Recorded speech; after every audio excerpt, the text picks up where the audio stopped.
ঘন কুয়াশায় ঢাকা পড়েছে নীলফামারীর সৈয়দপুরের জনপদ। ফলে নীলফামারীর সৈয়দপুর বিমানবন্দরে ফ্লাইট চলাচলে সকাল ও রাতে শিডিউল বিপর্যয় ঘটছে। ঘন কুয়াশা ও ভিজিবিলিটি একেবারে 0 মিটারে নামায় সোমবার রাতের দুটি ফ্লাইট সৈয়দপুর বিমানবন্দরে নামতে পারেনি।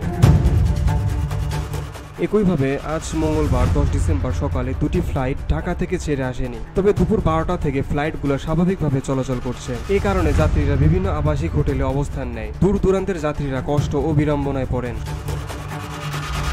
সূত্র জানায়, ঘন কুয়াশা পড়ায় শীতকালে সকাল ও রাতে শিডিউল মেনে ফ্লাইট চলাচল করা সম্ভব হচ্ছে না। প্রায় প্রতিদিনই ফ্লাইটের শিডিউল বিঘ্নিত হচ্ছে। এতে যাত্রীরা ভোগান্তির শিকার।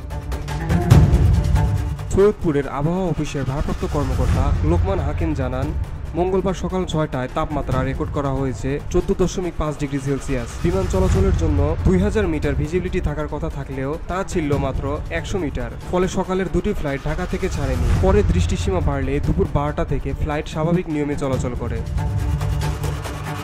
সৈয়দপুর বিমানবন্দর ব্যবস্থাপক AKM বাহাউদ্দিন জানান, ঘন কুয়াশায় সৈয়দপুরের আকাশে ভিজিবিলিটি শূন্য নেমে আসায় সোমবার রাতে এয়ার অ্যাস্ট্রা ও নভো এয়ারের দুটি ফ্লাইট বাতিল করা হয়েছে।